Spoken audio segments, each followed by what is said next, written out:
Hi, this is Access Siddiqui doing a Module 1 video check-in. The date is Sunday, August 4th, 4:49 p.m. And first question, what are your current thoughts on the recommendations for incremental or discontinuous innovation? Incremental innovation, I feel, has its purpose. It can be a safe way for a company to differentiate a product or service. It can also be a method to create buzz or keep a product relevant. For car manufacturers, it can be a new feature like a color or an upgrade, but it also runs a risk of being duplicated by a competitor. So incremental innovation can be something that may be in a constant chase the competition down, perpetual cycle, but a discontinuous innovation can be a game changer like Tesla was. But the financial results may not show until scalability is achieved. It is capital intensive and there is a high probability of failure. For example, look at Nikola.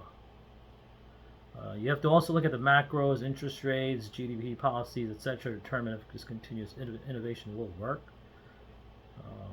But for a well-established company like ours, it may not be plausible because you have much more to lose, whereas a new innovator coming to the market may have nothing to lose.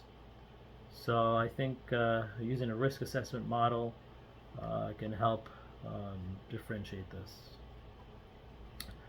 Next question, how do you think the company from the core scenario will be able to compete in the marketplace? I think the company has a very good opportunity to be competitive in the marketplace. Currently the market share for connected cars and trucks are 7.1%, while Toyota is 8.9% and BMW is 3%.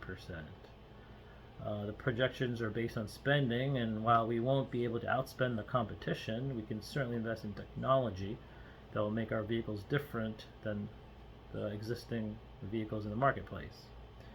I think by partnering up with AI software-based companies, we can create a smart car that can personalize each driver's individual experience. Describe the advantages of both incremental and discontinuous innovation. The advantage of incremental, well, it's familiar to the customer. For example, keeping all the controls in the same place between annual models, but maybe with different size buttons and knobs. So that would be incremental. But it's not as capital intensive, but the frequency of incremental is obviously going to be on an annual basis for, once again, vehicles. Successful discontinuous innovation can be a major breakthrough where the competition has to play catch up to you.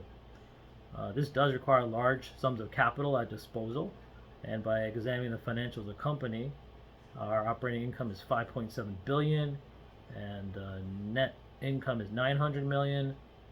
So this does leave a very little margin of error.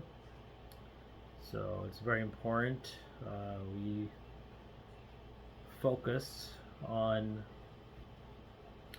costs.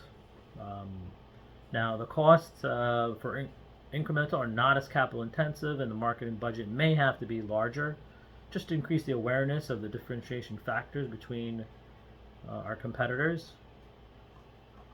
And then the cost for discontinuous innovation can be a money pit. Lots of trials and errors, lots of failures before there is a final product that is worthy of bringing to market.